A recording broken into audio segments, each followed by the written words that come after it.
Hey guys, it's Maxie here and welcome to another FM Memories video. Today we're probably going back to what I believe to be one of my most favourite FM saves ever. Maybe didn't have the longevity of some of my other ones, but I think it was just the personal meaning of it that made this save nothing short of spectacular. It's well documented. The club I support is of course Motherwell, and for many FMs, never mind winning the Champions League, I hadn't even won the league with them. And of course, this was the save that put everything to bed. This was the league titles. This was the Champions League.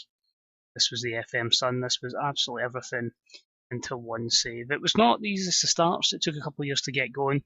But when I was having a look through the teams they've had over the course of time, it just summed up really.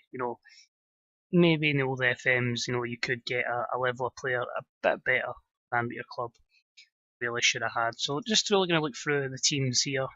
You can see in the first season, a standard Motherwell team, that's cool. No really any shocks there at all. So when I started going through the seasons, I'm looking at the second season already. Patrick Roberts appears on loan from Fulham at the time. Again, we all know how good he turned out to be, but somebody like him in the game. We had Cameron McGeegan, we had Conor McGrandles, Jerome Sinclair, Kyle Bartley. I mean, some of them are a bit over-ambitious signings for Motherwell, but it gets worse as time goes on. Ante Coric had come in, Callum McGregor had come in on loan, as I had him in a previous Motherwell save. And as I say, it just got more and more unrealistic. Darren Fletcher in for the 17-18 season. Joseph Christoph Bahibek, Connor Wilkinson as well, who was a pivotal part of the team. And even in 18-19, it still gets a bit more ridiculous. Like Paddy McNair coming in as well. And Vaja Milinkovic-Savic, who maybe quite hasn't hit the heights of real life. But when you get further down the team, you look at the subs bench, James Wilson, Federico Bonazzoli, a well-known wonder kid, Xavi Quintilla, and Joe Roffel as well. So yeah, it got to the stage where it got a bit ridiculous, but the league winning side was the one of 2021. That was the time we finally won the championship. A couple of new gens in there, Castano at the back. We also had Carve, Aslan, and Molyneux were all new gens, but very, very effective. Bringing in Vaclav Cherny for practically buttons from Ajax helped, and Harry Chapman for 83 grand from Middlesbrough. Two great seasons from him, effectively sold him on for £8 million. So again, maybe it's something with FM, we got the reputation up quickly, but some of the signings were just absolutely stellar. And it's quite good to look back at the overall. When your main goalkeeper, Robbie McCrory, plays 665 games for you, it's pretty damn remarkable, and it's probably one of the few FMs where we've had constant teams of people playing over a couple of hundred games, and a lot of time it was sell on, and buy in again. So quite cool to see him. Fraser Kerr, of course, 432 games for us, managing to, of course, win his league championship in the last minute. We'll move on to that at one point. Robbie Molyneux just short of 500 games. Jim Love, but look at that record as well for the likes of Joe Faulkner playing as a Ramdeuter, 218 goals in 327 games. Bekic 175 and 211, and Mark Shearer 152 goals and 183 appearances. So quite frightening how effective that Ramdeuter was for Faulkner, as it just equated to just a spectacular save.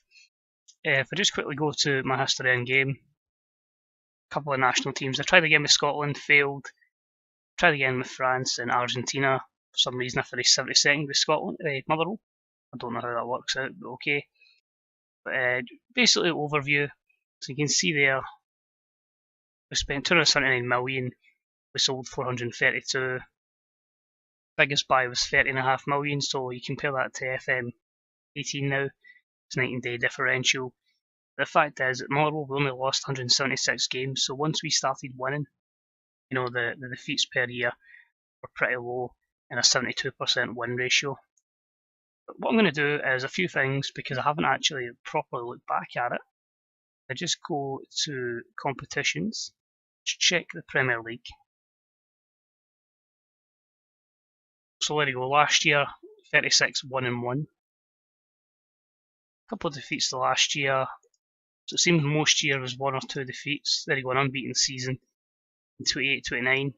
But yeah, when you're losing one game a season, I suppose that would summarise where we got to, but it was never easy, of course, if we just get back to the first couple of seasons. 5th place, mid-table.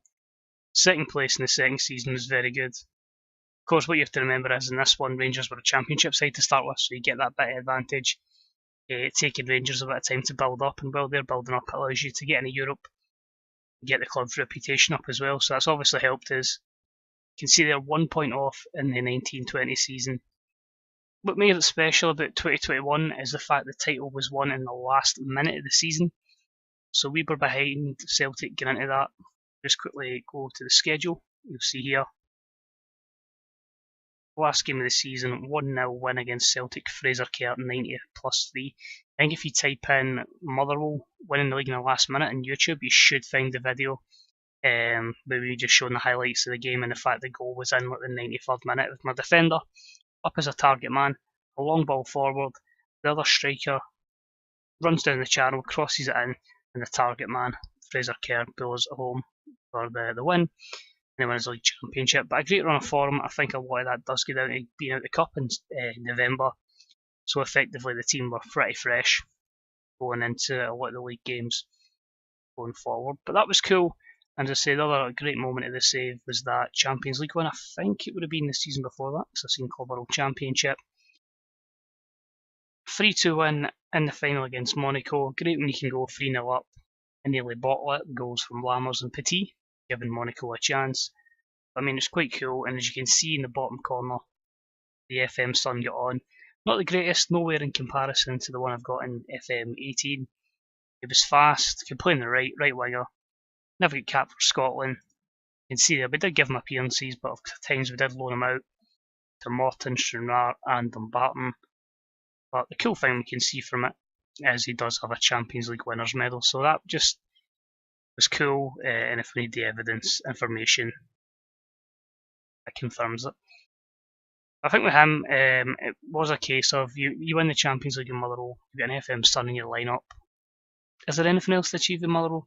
Not particularly, so that's why I've never really went back and done a Motherwell save, because I feel like I have accomplished everything with them. But the team we had, as I say, as the game came to an end, was pretty damn good.